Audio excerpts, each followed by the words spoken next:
এমন আবহাওয়ার মধ্যে আজকে এখানে না আসলে হতো না। দেখেছো আকাশের অবস্থা কেমন? আকাশের সাথে আমাদের কোনো সম্পর্ক নেই। আকাশের অবস্থা যেমনই থাকুক না কেন, আমাদের কাজ আমাদের চালিয়ে যেতে হবে। কোনো কারণে আমাদের থেমে থাকলে হবে না। এই বৃষ্টি তো থামছেই না। এত বৃষ্টি পড়লে মাটি খোঁড়বার কাজ করা যায় নাকি? তুই মনে হচ্ছে আজকে নতুন আমার সাথে কাজ করছিস, তেমন ভাবেই তো কথা বলছিস দেখছি।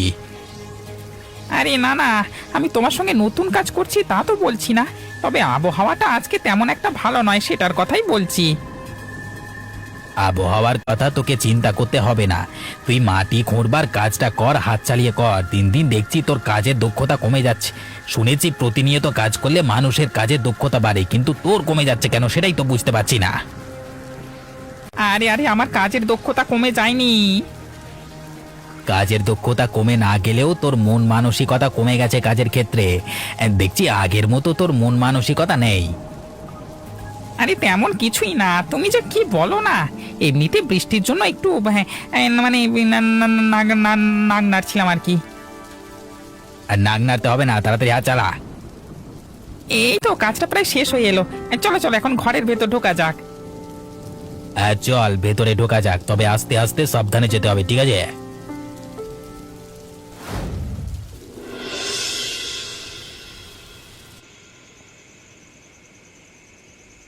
আরে মদন, তুই এত জোরে শব্দ করিস না, একটু আস্তে আস্তে পা টিপে টিপে চল। তোর শব্দের জন্য যখন তারা নিতাই বাবুরা মানে ঘুম থেকে জেগে যাবে, আমরা ধরা পড়ে যাবো, তখন বুঝতে পারবি। দাদা, আমি কি আজকে নতুন তোমার সাথে কাজ করছি নাকি? কোনোদিন কি ধরা পড়েছো তুমি আমার জন্য? আরে নতুন কাজ করছিস না। আর হ্যাঁ, কোনোদিন তোর জন্য ধরাও পড়িনি, তবে তবে কি আবার দাদা, কোনোদিন যেহেতু কিছু হয়নি আমার জন্য, আজকেও হবে না, তুমি নিশ্চিন্তে থাকো।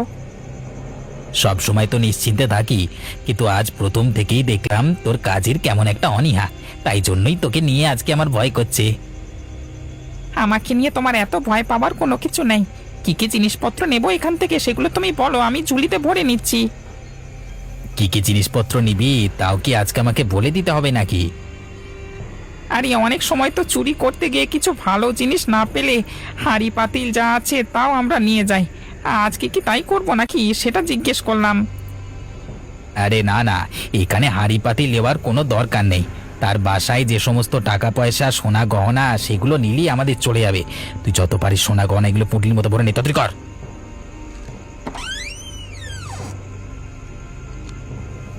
কানাই দা, যথেষ্ট হয়েছে, চলো এখন। আচ্ছা ঠিক আছে, চল বাড়ি চল।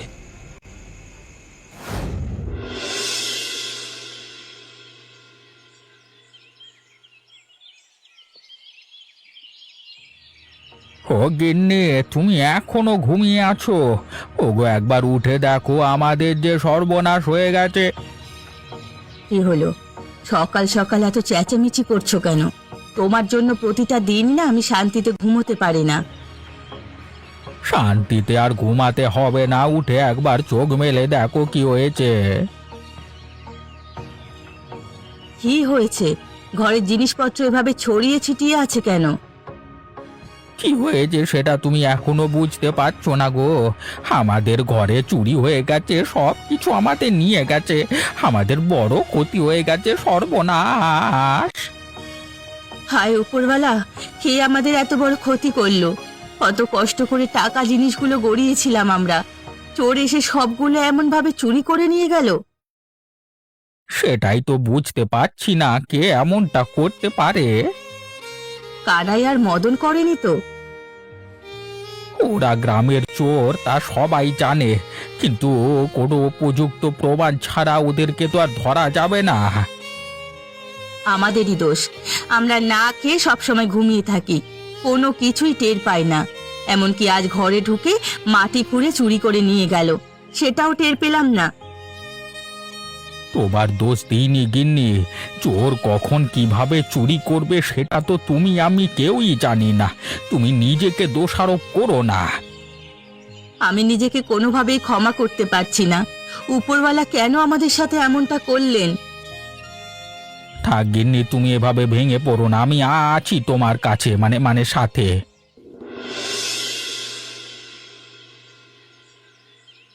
সারা রাত চোরটা চুরি করে এখন সারাদিন ভোরে ঘুমাবে। আর কোনো কাজই করার নেই ওর।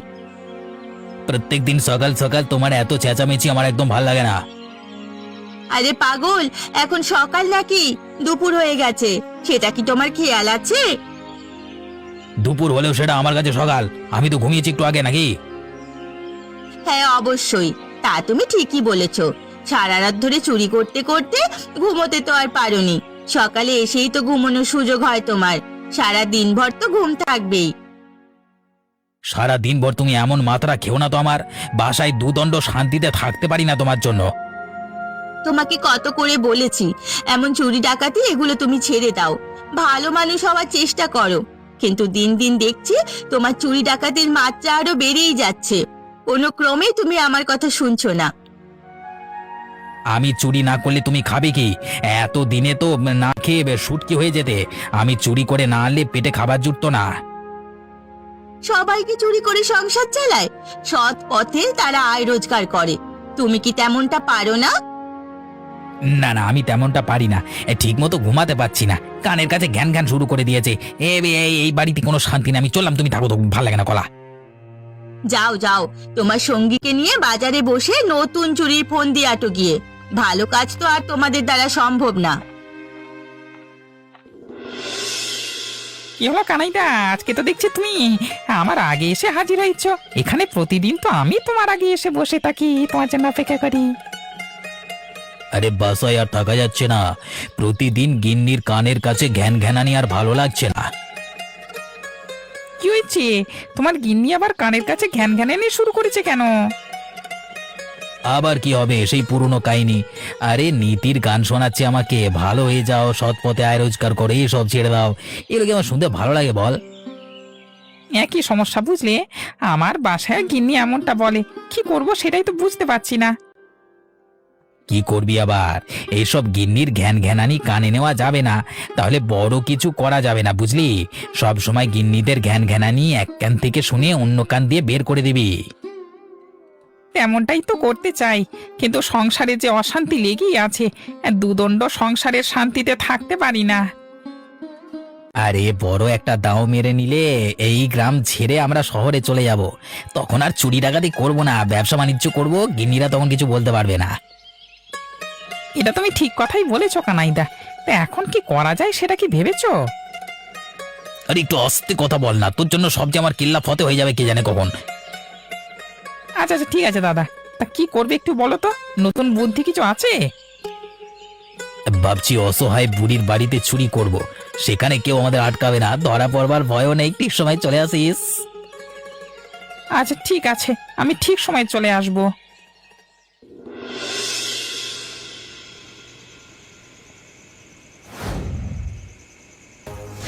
এ কি মদন, মদন আর কানাই, তোরা আমার ঘরে কি করছিস? আরে বুড়ি, তুমি এত চেঁচামেচি করো না, আস্তে কথা বলো। চেঁচামেচি করলে তোমার জানটাও চলে যেতে পারে, কিন্তু ভালো করে তুমি জানো আমাদের। হ্যাঁ, তা ঠিক আছে, আমি তোদের চিনি। তা আমার বাড়িতে তোরা এত রাতে কি করছিস?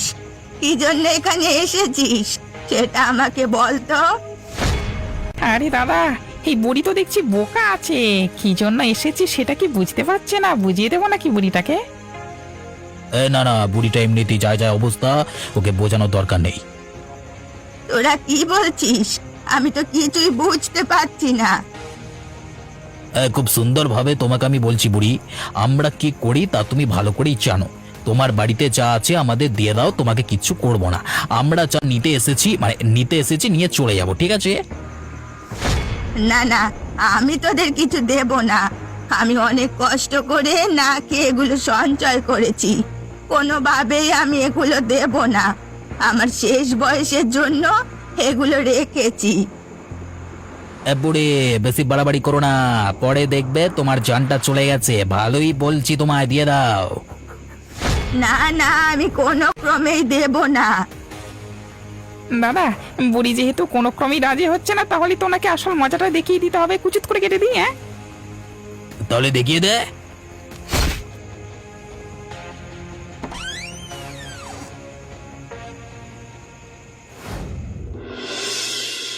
দেখুন বাবু, আমার এ কি হাল হয়েছে। ওরা আমাকে মেরে কেমন করেছে, দেখুন আপনারা সবাই। কি গো বুড়ি, তোমার এই হাল হয়েছে কিভাবে? কারা তোমার এমনটা করেছে? গ্রামের দুই চোর, কানাই আর মদন, গতকাল রাতে আমার বাড়িতে চুরি করেছে। কি বলছো? কানাই এবং মদন? হ্যাঁ, কি বলছো কি? গ্রামে ওরা এসব শুরু করে দিয়েছে? হ্যাঁ বাবু, ওরা আমার সাথে এমনটা করেছে। আমার মূল্যবান জিনিসপত্রগুলো চুরি করতে গেলে আমি বাধা দিলে ওরা আমাকে মেরেছে, মেরে সবকিছু ছিনিয়ে নিয়ে গেছে বাবু। ওদের এত করে বলবার পর, এত বড় শাস্তি দেওয়ার পরও ওদের কোনো পরিবর্তন আসেনি, তাহলে ওরা আবার এমনটা শুরু করেছে? আমার তো বিশ্বাস করতে কষ্ট হচ্ছে। এই বুড়ি যা বলছে তা একদম সত্যি বলছে। গত দুদিন আগে আমার বাড়িতেও চুরি হয়েছে।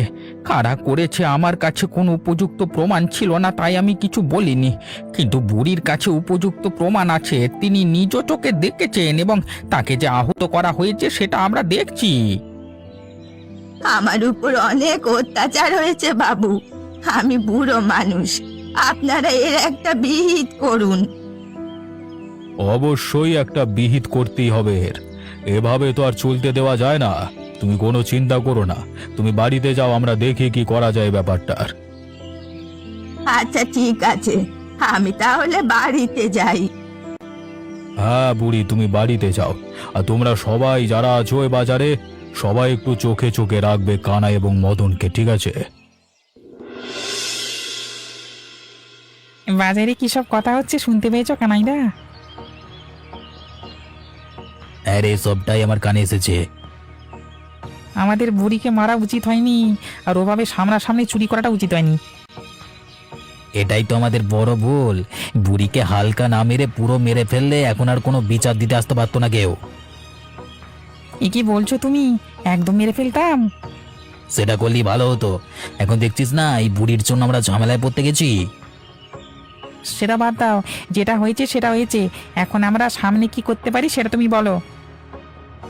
ভাবছি এই গ্রাম ছেড়ে কিছুদিনের জন্য পালিয়ে যেতে হবে। তাহলে চলো আমরা পালিয়ে যাই। মদন, তুই কি পাগল হয়ে গেছিস নাকি? দিন দিন তোর বুদ্ধির মানে লোপ লোপ পাচ্ছে এখনটা। আমি আবার কি করলাম কানাইদা? এখন দিনে আমরা পালিয়ে যাব নাকি? দিনে পালিয়ে গেলে সবাই আমাদেরকে ধরে ফেলবে না? এই জন্যই আমাদের দিনে না রাতে পালিয়ে যেতে হবে। তা তুমি ঠিকই বলেছ। আমার বুদ্ধি মনে হয় দিন দিন লোপ পাচ্ছে, বা বিপদে পড়ে মানে বিপদের সম্মুখীন হলে আমার বুদ্ধি ঠিক মতো কাজ করে না। তুমি আছো বলেই আমি বারবার বেঁচে যাই। সবসময় আমার সাথে থাকবি এবং আমি যেটা বলি সেটা করবি। দেখবি কোনো বিপদ তোকে ছুঁতেও পারবে না।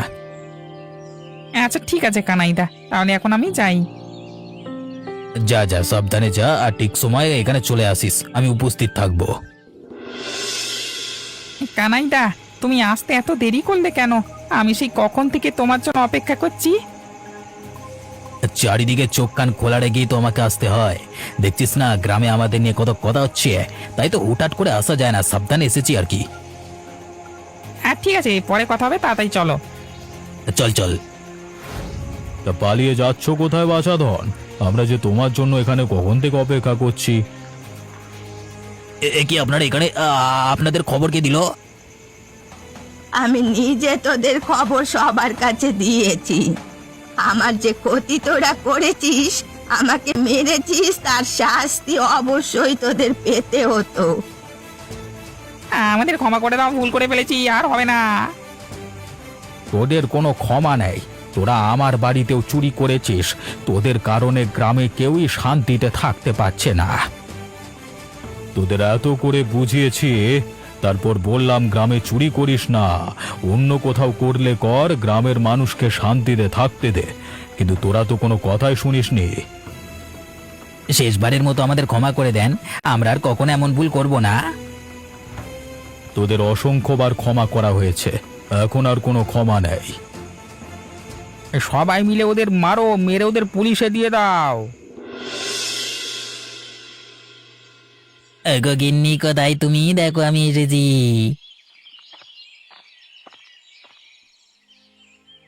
তুমি আসা আর না আসা সমান কথা।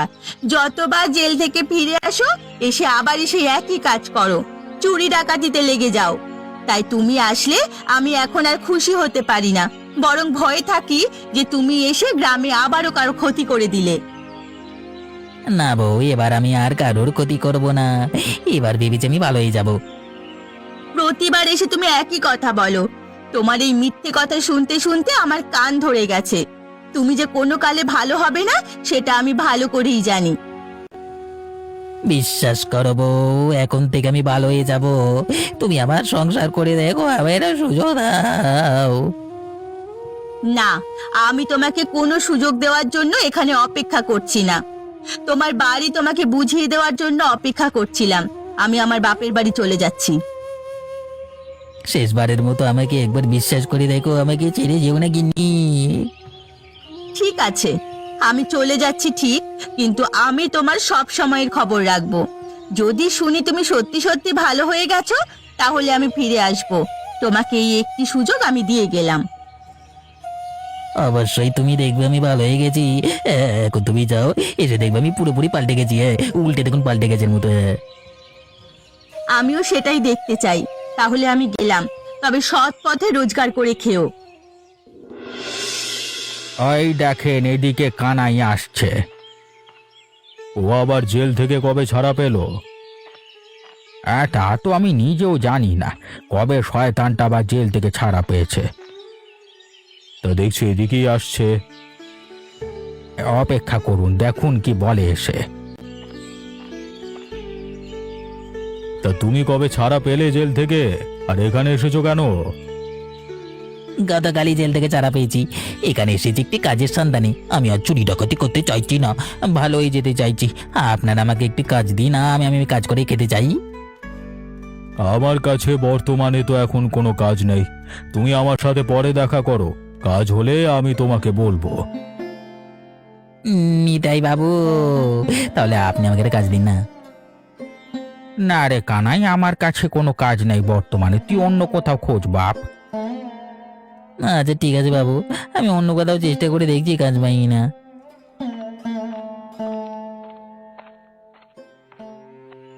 আমার আর কোনো কাজ নেই, খেয়ে দে। ওকে কাজ দেবো, ওর মধ্যে একটা চোরকে কাজ দেবো, পরে দেখা যাবে কোন দিন আমার সব কিছু নিয়ে কেটে পড়েছে। হ্যাঁ, ছেলেটাকে একটা সুযোগ দেওয়া উচিত ছিল না? সুযোগ লাগলে আপনি দিন, আপনার কাছেও তো কাজ চেয়েছিল। না না, আমার কাছে কোনো কাজ নেই, আমি দিতে পারবো না। তাহলে আবার আমাকে বলছেন কেন? ওসব বাদ দাও, কাজ পেলে না পেলে সেটা ওর ব্যাপার, চলো তো। হ্যাঁ, সেটাই আমি বলছি। ওগো বুড়িমা, তুমি কি বাড়িতে আছো বুড়িমা? কে কে ডাকছে রে আমায়? ঘর থেকে বেরিয়ে এসে দেখো না বুড়িমা। ও আচ্ছা, তুই সেই কানাই চোর। তা আমার এখানে এসেছিস কেন? নতুন কোনো ফোন দিয়ে আছে নাকি তোর? ভালোভাবে বলছি, আমার এখানে কোনো অঘটন ঘটাস না। আমি কিন্তু গ্রামের সবার কাছে আবার বিচার দেব। না না বুড়িমা, তুমি ভয় পেও না বুড়িমা, আমি এখানে কোনো অঘটন ঘটাতে আসিনি বুড়িমা। তাহলে এসেছিস কেন? তোর সাথে আরেকটা আরামজাদা ছিল না, ওটা কোথায়? মদনের কথা বলছো? মদনের কথা আমি জানি না, শুনেছি ও নাকি জেল থেকে বেরিয়ে গ্রাম থেকে চলে গেছি। তুই এখনো এই গ্রামে আছিস কেন? তুই চলে যাস না কেন? তুই গেলে আমরাও বাঁচি। তা তুই কেন আমার এখানে আছিস সেটা বললি না যে? বুড়িমা, আমি ভালো হয়ে গেছি বুড়িমা, অপরাধের সাথে যুক্ত নেই বুড়িমা। তুমি দয়া করে আমাকে কিছু খাবার দাও বুড়িমা, দরকার হলে একটা কাজ দাও বুড়িমা। আমি কাজ করে দিই, তার বিনিময়ে কিছুটা খাবার দাও বুড়িমা। খাবারের যন্ত্রণা আমি মরে যাচ্ছি বুড়িমা, বউ দেখে না। তুই মরে গেলে আমি কি করব? আমি যে তখন মরে গেছিলাম, তুই তখন তাকে দেখেছিলি? আমি এত করে অনুরোধ করলাম, তাও তোরা শুনলি না, আমাকে মারলি। যা করেছি আমার ভুল হয়ে গেছে বুড়িমা, আমাকে ক্ষমা করে দাও। পারলে আমাকে কিছু খাবার দাও না গো। না, আমার বাড়িতে কোনো খাবার নেই। তুই আমার বাড়ি থেকে দূর হয়ে যা। বুড়িমা, তুমি আমাকে ফিরিয়ে দিও না এইভাবে। কোথায় আমার স্বামী কানাই? কোথায়? তোমরা আমাকে একটু তার কাছে নিয়ে চলো। শেষবারের মতো হলেও আমি তাকে দেখতে চাই। আপনারা মানুষ নাকি জানোয়ার? এই লোকটা চুরি ডাকাতি করত, তাও আপনাদের কাউকে খুন করেনি। একটা লোক ভালো হতে চাওয়ার পরেও আপনারা তাকে নির্মমভাবে হত্যা করেছেন। ছি ছি ছি। আমরা আসলে বুঝতেই পারিনি যে সত্যি সত্যি কানাই ভালো হতে চেয়েছিল। বুঝলে হয়তো আমরা এমনটা হতে দিতাম না। সব দোষ আমার। লোকটা এত করে বলেছিল সে ভালো হয়ে যাবে, সে আর কোনোদিন এমনটা করবে না। আমি তার কোনো কথা গায়ে লাগাইনি। শেষ পর্যন্ত মানুষটা আমাকে ছেড়ে চলেই গেল। না না, সব দোষ আমার। ছেলেটা কত করে আমাকে বলেছিল কিছু খাবার দিতে ওকে, আমি ওকে কোনো খাবার দেইনি। ছেলেটা নিশ্চয়ই অনেক কষ্টে মারা গিয়েছে। সব দোষ আমার। আমি কেন ওকে খাবার দিলাম না? আমি যে নিজেকে কোনোদিনও ক্ষমা করতে পারবো না। কার দোষ দেব কিছুই বুঝতে পারছি না। আমি তো মনে করছি আমার নিজের দোষ। আমার কাছে কাজ চাইতে এসেছিল, আমি ওকে বিশ্বাস করতে পারিনি। ভেবেছি ও মিথ্যে বলেছে, কাজ দিলে আগের মতো শুরু করবে। কারোর দোষী নয়। ও গ্রামে যেসব কাজ করেছে তাতে কেউই ওকে বিশ্বাস করতে পারবে না। ও যে ভালো হবে সেটা আমরা কেউই বুঝতে পারিনি। শেষমেশ ঠিকই ও ভালো হয়ে গেল, কিন্তু আমরা ওর কদরটা বুঝতে পারলাম না। আসলে কারোরই দোষ নেই, সব দোষ ওর কপালের। ও আগে যা কর্ম করেছে তার ফলই এখনো এভাবে পেল। শেষ পর্যন্ত ভালো হতে গিয়েও ন্যায্য মূল্যটাও পেল না। আসলে আমাদের সমাজেরই দোষ।